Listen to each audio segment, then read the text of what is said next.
I plan on taking my own life very soon. Why shouldn't I? Well, I'm going to assume this isn't a casual question, that's been put out for the purposes of display. Well, the first thing I would say is you have to think very carefully through the consequences of that for other people. So I've had clients in my clinical practice who never recovered from the suicide of a family member. Decades later, they're still torturing themselves about it. And so that's what you leave behind. Now, the problem is you might be dreaming about that, because maybe you're feeling that life has been twisted against you and that people deserve to suffer for the misery that they've imposed upon you. But I would say, think very, very carefully before you go down that route. It's a terrible thing to leave people with. And so part of the reason that suicide has been illegal in most societies is because it absolutely devastates the people you leave behind. And you might think, well, if you're really depressed, then maybe you're really depressed. That's a possibility. You might think, well, those people would be better off without me. It's like, and if you get really depressed, you can think that way, and you can even get to the point where you can't think any other way than that. And I would say, if you're at the point where you can't think any other way than that, then you should tell someone and you should go to the hospital. Because that can happen, and it can happen if you get depressed. And there are treatments for depression, and many of them work. For some people, antidepressants work like mad. Now, they don't work for everyone, and I'm not claiming that they're a panacea, but they certainly beat the hell out of suicide. Right? And even if they have some negative side effects, and sometimes they do, quite frequently they do, the negative side effects aren't fatal. It's like, well, there's the possibility that your condition is physical, that you're ill in some way, either physically or perhaps you have a psychological problem, and maybe you were hurt, or there's lots of reasons that people get depressed that are very, very complex. I would say don't give up hope and do something final before you've explored all possible options. And if you haven't talked to a psychologist, you haven't talked to a psychiatrist, you haven't tried antidepressants, you haven't revealed to your family or people that care for you that this is how you're feeling, then you owe it to yourself and them to explore every possible avenue before you take such a step. And then you don't want to deprive the world of what you could bring to the world. That's the other thing, you have intrinsic value, and you can't just casually bring that to an end. You leave a hole in the fabric of being itself. So, and a wise man that I once worked with said, he was a very strange person. He was a psychologist at the maximum security prison in Edmonton, and I worked with him for a while, briefly, very briefly, at the prison itself. And he said, you can always commit suicide tomorrow. And that's a very, it's a flippant statement in some sense, but he meant it in a very serious way. It's like, you only get to decide that once, and you can put it off. And so I would say just put it off, and then put it off some more, and then put it off some more, and see what you can do to put yourself together. Explore every possible option. And if you're so hopeless that you have a suicidal plan, which is a real sign of danger, if you really know how you would do it and you've thought it out, then I would say, tell someone for God's sake, tell them, or go to a hospital and tell them. And for sure, try antidepressants, but what the hell do you have to lose? So do everything you possibly can to address the issue before you do something like that. And do give some thought to the people that you're going to leave behind, because believe me, you may just absolutely wipe them out in a way that they will never recover from. You cannot fix someone's suicide. You're stuck with it. And you think you torture yourself for the rest of your life. If I would have only known, if I would have only said something different. This particular client talked to her relative, a sibling, who committed suicide, like 20 minutes before he committed suicide, probably after he took the pills. And she was kind of preoccupied because you don't know that the person at the other end is at the end of their tether. She never forgave herself for not responding properly in that last phone call. That's a hell of a thing to leave someone with. So I would say, and the final thing I would say is, don't be so sure that your life is yours to take. You don't own yourself the way that you own an object. You have a moral obligation to yourself as a locus of divine value, let's say. You can't treat that casually. It's wrong. So those are the reasons. Explore everything you can explore to put yourself back on your feet. All the things, there's all sorts of treatments for depression. Don't leave the people around you with that to suffer from for the rest of their lives. Don't underestimate your value in the world. And don't underestimate the fact that suicide is wrong. And so those are 4 reasons why you shouldn't end your life soon, or at all, for that matter. So.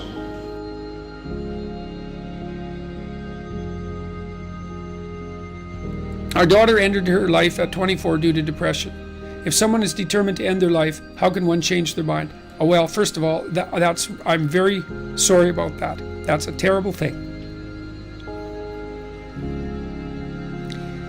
Look, I had this friend,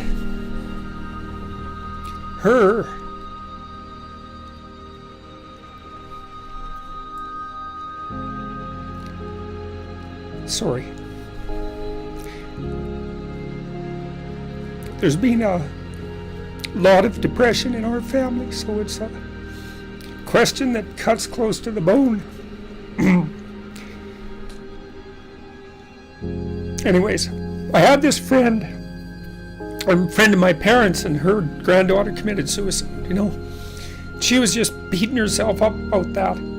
What could have I done? What could have I done differently? This is the problem with suicide. It leaves everybody behind thinking, oh my God, what could have I done? I could have treated the person better. I could have listened. I could have been there. It's like, and she was just beating herself up about this, really feeling that she wasn't a useful person, that she'd failed as a grandmother. She's a really good person, And so I went for a walk with her, and I said, and she's married, and she likes her husband, and he's a really good guy. And I said, look, you're blaming yourself for your granddaughter's suicide. It's like, are you blaming your husband? Are you sitting him down and telling him what a useless bastard he was as a grandfather because his granddaughter committed suicide and how he failed completely? She said, no, I'd never do that. So I said, well, don't do it to yourself. No. Depression is a terrible thing. And many, many, many things cause it, and we don't understand. We understand some of them, but lots of them we don't understand at all. Sometimes people get depressed because they're really sick.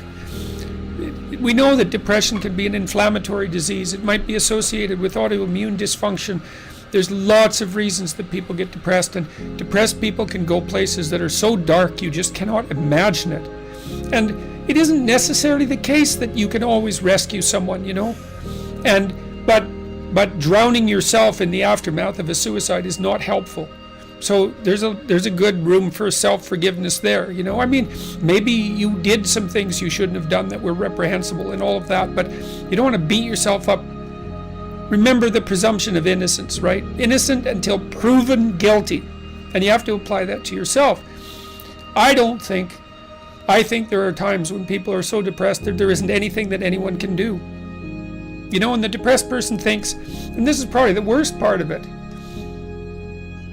the depressed person thinks, everywhere I look, it's nothing but catastrophe.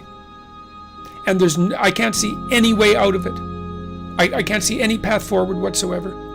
And then they think as well, and maybe it's the combination of these two thoughts that really make people suicidal. It's like, it's hopeless. It isn't going to get any better.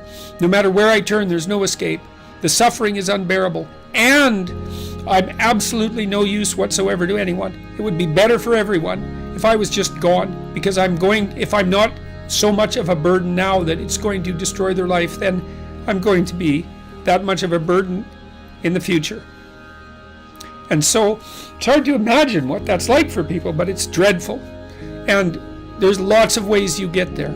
And so you can listen to people, you can desperately encourage them to seek the help they need. Like I've seen antidepressants work miracles on very, very many people. Now, they don't work for everyone, and they're not a panacea, but they have side effects and all of that. But one of the side effects of untreated depression is that you kill yourself, and there is no recovery from that, and the probability is actually rather high. So You can go to war with them about antidepressants. If the person can't get out of their depression and they're suicidal, it's like, what do they have to lose? 1 month on antidepressants. They'll know. Well, they might have to experiment longer because it would depend on, some people respond better to some classes of antidepressants than the others. It's worth having a war with someone if they're in dire straits and they won't do everything they can to get better. ECT works, electroconvulsive therapy works for intractable depression. It's a terrible thing to contemplate, but the modern versions of ECT aren't. One flew over the cuckoo's nest. And again, it's like there's no coming back from death. So, look, it isn't clear. You can't rescue everyone. People get sick and they die. And sometimes the way they die looks like it's depression. Depression is a multifaceted phenomenon. You can be there for them. You can listen. You can watch. You can intervene. You can try to understand. You can hold them accountable. You can do all of those things. But everyone has their own destiny, and you're not omnipotent. And so sometimes a catastrophe occurs, like your daughter's. And then you should try to drag the least amount of misery forward that you can once you recover from your grief.